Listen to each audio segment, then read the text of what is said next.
নমস্কার, আমি অভিক। অ্যাসপিরেন্টস কর্নারের আরও একটি ভিডিওতে আপনাদের সকলকে স্বাগত। আশা করি সকলেই খুব ভালো আছেন এবং সুস্থ আছেন। তো অপারেশন সিন্দুর পরবর্তী পর্যায়ে দেশের সামরিক ব্যবস্থাকে আরও আঁটোসাঁটো করতেই মরিয়া ভারতের প্রতিরক্ষা মন্ত্রক। ইতিমধ্যেই ব্রাহ্মস মিসাইলের আপগ্রেডেশন সহ একাধিক গুরুত্বপূর্ণ সিদ্ধান্তই যেমন এক্ষেত্রে নেওয়া হয়েছে, তেমনই এবার দেশের 3 বাহিনীকেই আরও শক্তিশালী করতে প্রায় 1 লক্ষ কোটি টাকারই সামরিক খাতে সবুজ সংকেত মিলেছে নিয়ামক সংস্থার দ্বারাই।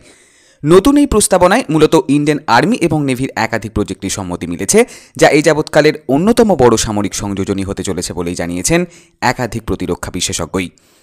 এই ভিডিওতে আমরা ভারতের এই নতুন সামরিক সিদ্ধান্তের বেশ কিছু দিক নিয়ে আলোচনা তো করবই, সেই সাথেই ঠিক কোন কোন মিসাইল ব্যবস্থা অথবা যুদ্ধাস্ত্রের সংযোজন আগামী দিনে ভারতীয় প্রতিরক্ষায় ঘটতে চলেছে সেই সকল পর্যালোচনা নিয়ে শুরু করছি আজকের এই নতুন এপিসোড। তবে বিস্তারিত খবরে যাওয়ার আগে সকলের কাছে অনুরোধ করব চ্যানেলটাকে সাবস্ক্রাইব করে বেল বাটনটা অন করে দেওয়ার জন্যই। আর ভিডিওটা ভালো লাগলে লাইক ও শেয়ার করতেও ভুলবেন না। আপনাদের এই ন্যূনতম সাহায্যটুকুই এই ভিডিওটিকে পৌঁছে দিতে পারে আরও অসংখ্য মানুষের কাছেই। তো ভারতের সামরিক বাজেট সংক্রান্ত নিয়ামক সংস্থা ডিফেন্স অ্যাকুইজিশন কাউন্সিল অর্থাৎ ডিএসির দ্বারাই সম্প্রতি বেশ কিছু গুরুত্বপূর্ণ সিদ্ধান্তই নেওয়া হয়েছে, যার দরুন আগামী কয়েক বছরে প্রায় 1 লক্ষ কোটি টাকারই সামগ্রিক সরঞ্জাম প্রস্তুত করা হবে দেশের সামগ্রিক প্রতিরক্ষাতেই। উল্লেখ্য, ডিফেন্স মিনিস্টার রাজনাথ সিং দ্বারাই পরিচালিত ডিএসি ভারতের সর্বোচ্চ প্রতিরক্ষা সংস্থা, যারাই সকল ধরনের সামরিক বাজেটের অনুমোদন দিয়ে থাকে যে কোনো প্রজেক্টের আগেই। এক্ষেত্রে মূলত দেশের সামরিক ব্যবস্থাকে আরও আধুনিক করে তোলার লক্ষ্যেই এই 1 লক্ষ কোটি টাকার বরাদ্দ ঘোষণা করা হয়েছে। আর এই সকল প্রজেক্ট নিজস্ব প্রযুক্তিতেই আগামী দিনে গড়ে উঠবে আত্মনির্ভর ভারত প্রকল্পের আওতাতেই।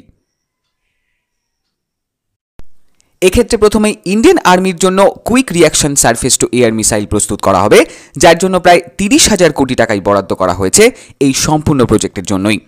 উল্লেখ্য, দেশীয় ও বিদেশি প্রযুক্তির একাধিক এয়ার ডিফেন্স সিস্টেমই এই মুহূর্তে ভারতের হাতে রয়েছে, যদিও তার সংখ্যা প্রয়োজনের তুলনায় কিছুটা হলেও কম বলেই অভিমত প্রকাশ করেছেন একাধিক সামরিক বিশেষজ্ঞই। বিশেষ করে পাকিস্তান, চীন এবং বাংলাদেশ যেভাবে কার্যত 3 দিক দিয়েই ভারতকে ঘিরতে চাইছে, তাতে ভবিষ্যতে আরও মজবুত আকাশ প্রতিরক্ষারই দরকার পড়তে পারে, যার জন্য এখন থেকেই এই বিষয়টিকে অত্যন্তই গুরুত্বের সাথে বিবেচনা করা হচ্ছে সরকারি তরফেই। সেই সূত্রে আর্মির জন্য বরাদ্দ এই নতুন কিউআরস্যাম নিশ্চিতভাবেই আকাশ প্রতিরক্ষায় এক নতুন হাতিয়ার হতে চলেছে, যা অত্যন্তই তাৎপর্যপূর্ণ হতে পারে আগত সময়ে। উল্লেখ্য, ডিআরডিও দ্বারাই সম্পূর্ণ নিজস্ব প্রযুক্তিতেই এই নতুন এয়ার ডিফেন্স সিস্টেম তৈরি হবে, যার রেঞ্জ 30 কিলোমিটার বলেই জানা গিয়েছে একাধিক ডিফেন্স জার্নালি।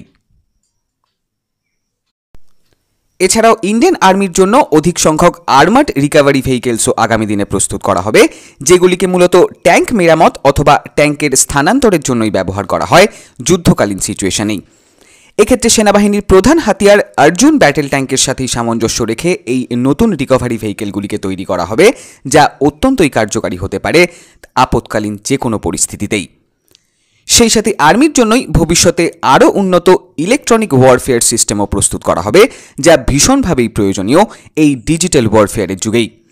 এক্ষেত্রে শত্রুপক্ষের কমিউনিকেশন সিস্টেমকে নষ্ট করা অথবা সাইবার অ্যাটাকের মতন বিষয়গুলি জড়িত, আর এ নিয়েও পরবর্তীকালে আরও আধুনিকীকরণেরই পথে হাঁটতে চাইছে ভারতের প্রতিরক্ষা মন্ত্রক। তবে কেবল আর্মির জন্যই নয়, নেভাল ফোর্সের জন্যও বেশ কিছু গুরুত্বপূর্ণ বরাদ্দ ঘোষিত হয়েছে, যার মধ্যে প্রথমেই মাইন কাউন্টার মেজার ভেসেলস তৈরির সিদ্ধান্তই নেওয়া হয়েছে সরকারি ঘোষণাতেই।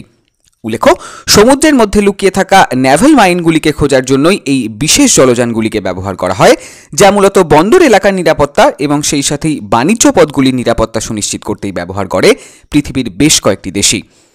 আপাতত গোয়া শিপইয়ার্ডকে এই প্রজেক্টের জন্য নির্বাচন করা হয়েছে, যার দরুন 2028 সালেই নৌবাহিনীতে যুক্ত হতে পারে ভারতের সম্পূর্ণ নিজস্ব প্রযুক্তিতেই তৈরি মাইন কাউন্টার ভেসেলস। তবে শুধুমাত্র প্রতিপক্ষের মাইন ধ্বংসই নয়, নিজস্ব নেভাল মাইনের ভাণ্ডারও আগামী দিনে ভারত আরও বাড়াতে চলেছে, আর এক্ষেত্রে দেশের বন্দর এবং উপকূলীয় অঞ্চলের নিরাপত্তাকে আরও মজবুত করতেই মরিয়া ভারতের নৌবাহিনী।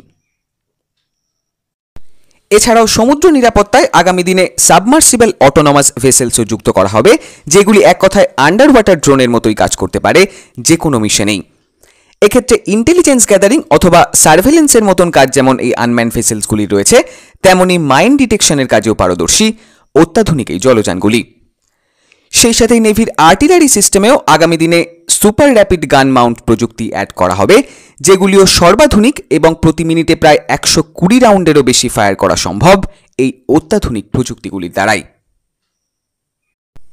এর বাইরেও তিন বাহিনীর সকল অস্ত্রসমূহকেই একটি ইন্টিগ্রেটেড কমন ইনভেন্টরি ম্যানেজমেন্ট সিস্টেমের আওতাতেই আনা হবে, যার দরুন অস্ত্রসমূহের ব্যবহার এবং সেই সাথেই সকল অ্যামিউনেশন সিস্টেমকেই একই প্ল্যাটফর্মে যুক্ত করা হবে আগত সময়ে। এক্ষেত্রে তিন বাহিনীর মধ্যেই আরও সংযোগ জোরালো করতেই মরিয়া প্রতিরক্ষা বিভাগ, যা অত্যন্তই অর্থবহ হতে পারে আপৎকালীন যে কোনো পরিস্থিতিতেই। সব মিলিয়ে প্রায় 1 লক্ষ কোটি টাকার এই ডিফেন্স অ্যালোকেশন নিশ্চিতভাবেই দেশের সামরিক প্রতিরক্ষা এক বড় পদক্ষেপ, যা কেবল সেনাবাহিনীর শক্তি নয় বরং আত্মনির্ভর ভারত গঠনের লক্ষ্যেও এক গুরুত্বপূর্ণ মাইলফলক, সে কথা বলাই যায়।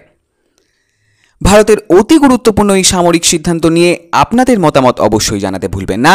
আর খুব শীঘ্রই আবারও কথা হচ্ছে নতুন একটা ভিডিওতেই। Have a good day, signing off.